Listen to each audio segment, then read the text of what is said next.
हाय आं चन्दन मोसाहारि मानास सेरफां ब्लक पेजनि गेजेरजों नोंथांमोन फिन खेबसेबाव बरायबावबाय बे समाव आं क'क्राझार हल्टुगावआव थानानै खुंफुंनाय बड'सेनि आर्टिस्ट एस'सिएशननि 10 बोसोरा जथुम्मायाव दंफैयोमोन सानैनि हाबाफारिजों बिथांमोना जोबोद गाजा गोमजायै सानैनि हाबाफारि बिथाङा खुंफुंबाय बिथांमोननि दिनै लास्ट डे दिनै बे लास्ट डे कालचार नाइटआव बिथांमोना जोबोद रंगिना संगिना खालामदों नांगौ बायदि आगजुफोरखौ बाहायदों दिनैनि बे हाबाफारियाव गोबां गेदेमा सुबुंफोर बाहागो लाफैदों लोगोसे स्पेसियेलि बड' साहित्य सभानि आफादगिरि फरेन बर' सारा बाहागो लाफैदों लोगोसे आं बे समाव बुंनो नागिरदों बड'सेनि आर्टिस्ट एस'सिएशन दैदेनगिरि बिथांमोनखौ स्पेसियेल थेंक्स होनो नागिरदों बिथांमोना जोंखौ सानैनि हाबाफारिजों लेंहरनानै थानाय जानाय फेसिलिटि बिथांमोना स्पेसियेलि जोंखौ माने थानाय जानायनि थाखाय बिथांमोना जोंखौ खाबु होदों लोगोसे उन्दुनायनि थाखाय प्रब्लेम गैया जानाय माखासेयाव जोंखौ ट्रेडिं हेल्प खालामदों बिथांमोना जोबोद जोथोन लादों बेनिखायनो बड'सेनि आर्टिस्ट एस'सिएशननि महरगिरि बिथांमोन दैदेनगिरि बिथांमोनखौ आं स्पेसियेलि मानास सेरफां ब्लक सामलायगिरि हिसाबै बिथांमोनखौ आं स्पेसियेलि आं बावहरदों दा बे समाव नोंथांमोना दिनैनि लास्ट डेनि माखासे समायना रमायना नुथायफोरखौ दिन्थिनो थाखाय नाजादों आरो दिन्थिना नोंथांमोनखौ बे मोनसे ब्लग भिडिअखौ दिनै बानायखांनानै दिनैनि बे बड'सेनि आर्टिस्ट एस'सिएशननि सोमोन्दै बानायनाय ब्लग भिडिअखौ आं बे मोनसे बानायखांनानै फोजोबगोन स' नोंथांमोना दायो जोबजासिम नायलांदो दिनै कालारफुल कालचार नाइटखौ नोंथांमोन दिन्थिनो थाखाय नाजानोसै लेट्स गो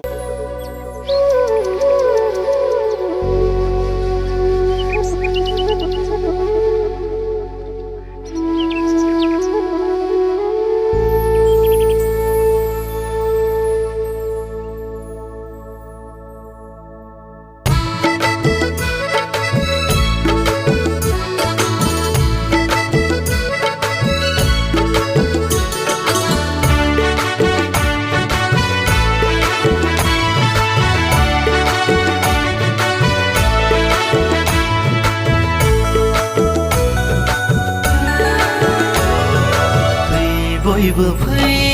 बर' सुबुंफोर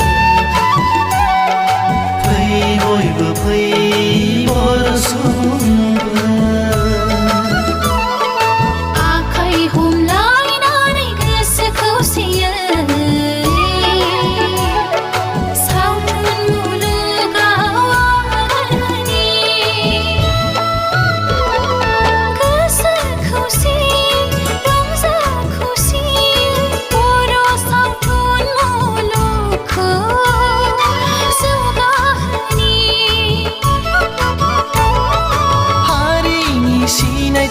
हारिनि मोन्थाय फैदो जों बयबो जौगाहोनि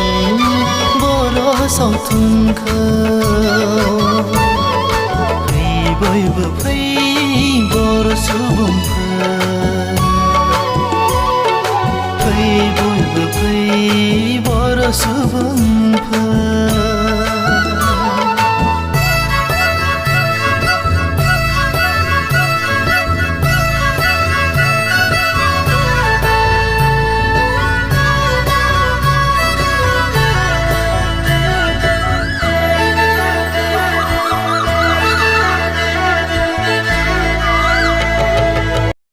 हाय सिस्टार हाय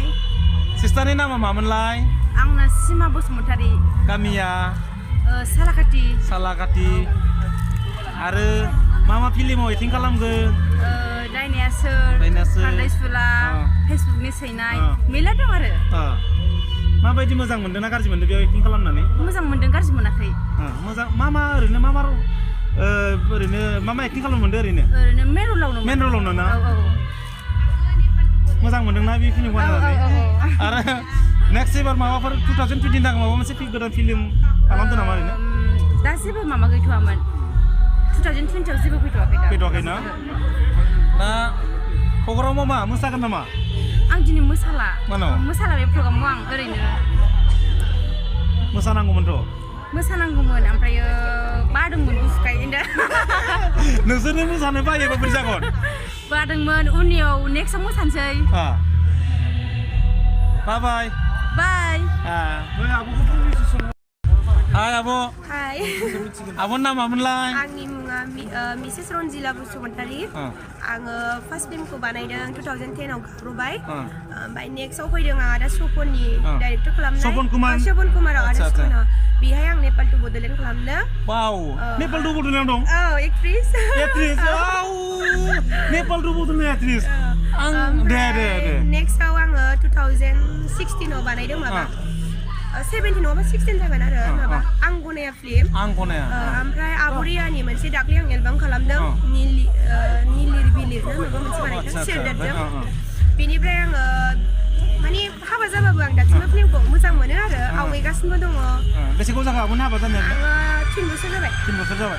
दासिमबो थेवबो दासो फिल्म जग्रायाव दं फिल्म जगाव दं मोजां मोनो इन्ट्रेस्ट मोनो आरो मानोना आंनि हासबेन्डआबो हगारो ओमफ्राय हासबेन्डआबो ओंखारो नामा ओंखारा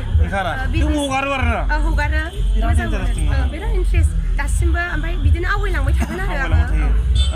आङो फैबाय थानाय समाव नोंथाङाथ' खाबाय थाखागोन फिल्म जगताव बुरैनायालागै दाबो साखियाखै दाबो बिराद इन्ट्रेस्ट दं बिराद दासो माने जौगाफुदों आरोना होमबा बे भिडिअनि गेजेरजों आब'आ मा बुंनो सानो ओरैनो जेनेरेसननि बे दानि जेनेरेसनफोरखौ दा बिराद गोदान आर्टिस्ट ओंखारबाय जोंनिफ्राय साबसिनबो ओंखारबाय जोंथ' जेनेबा आरो जेनेबा मोजांनिफ्राय मोजांसिन जालांबाय बिराद मोजां एक्टिंबो रोङो दानि मानसिफ्रा ओमफ्राय मोजां जालांबाय थाथों आरो जोंनिफ्राय सिगां मेरला एडभान्स गथ'फोर दंना बेफोरो मोजां खालामलांबाय थादों जोंबो देनां बिमानि रल मोनो खोमा मोननोथ' मोनखानांखागोन दहाय दाखालि बावै जांसो लोदो मादैया बुंबाय बिमानि बिमा दङ बुरैनि बुरै सिख्लानि सिख्ला सेंग्रानि सेंग्रा ना होमबा आब'मोना बुरैलांबा बुरैनि बिबान मोनलायगोन ना होमबा दाथ' आरो एक्ट्रिसआबो दं ना होमबा सानैसो उनाव बिहामजो मोनलायसिगोन आरो सानैसो उनाव बिखुनजो जानो मोनसिगोन ना होमबा साबायखर थाबाय आब' न थेंक इउ बाय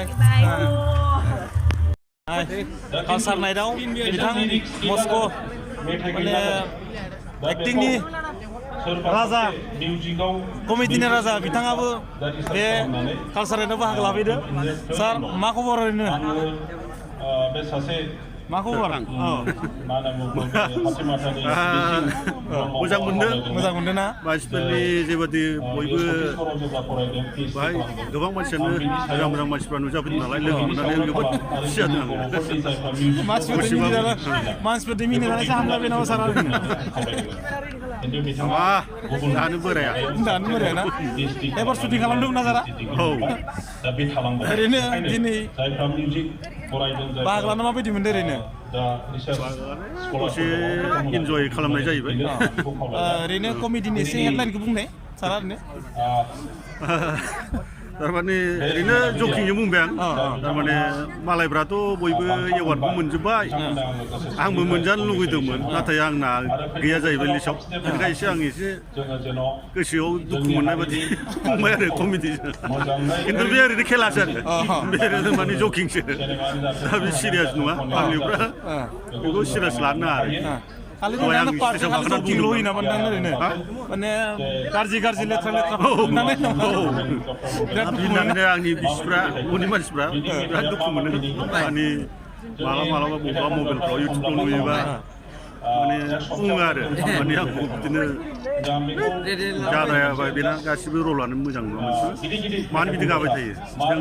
बाहागिफ्रा न'खरफ्रा लाजियो होनना बुङो आरो आं खिन्थु जेबो साना आद्राखौसो नोंथां नुयो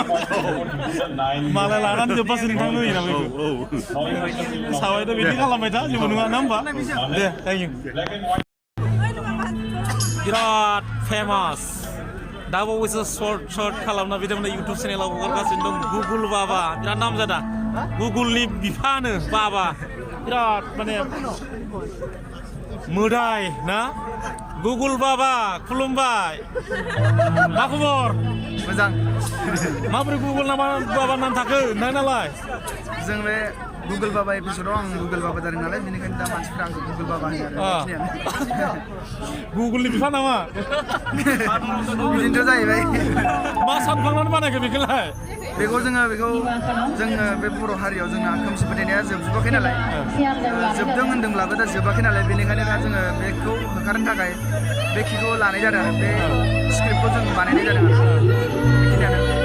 उनाव मोजां बानायलांबाय थादों गुगल बाबाखौ नङा होमबा औ नाजालांबाय थानोसै गोबां अनसायजानाय मोनदों फंबायमोना थेंक इउ इउटुब चेनेलाव गुगल बाबा नागिरबा नोंथांमोना मोनगोन साबस्क्राइब खालाम दाबाव थेंक इउ बाय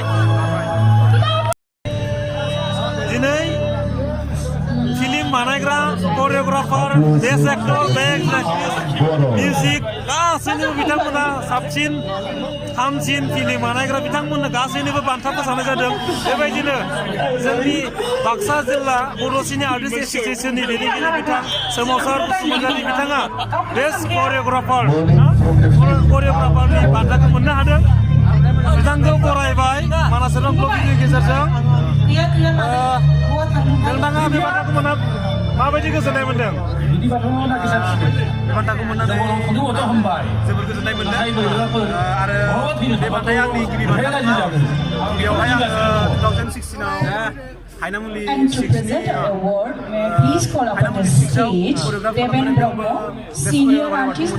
दाबोथ' हायनामुलिनि थाखाय मोनदों दा बियो हायनामुलि नङा लोरगिदिङा बान्थाया माबायदिलाय बोरै होनायनि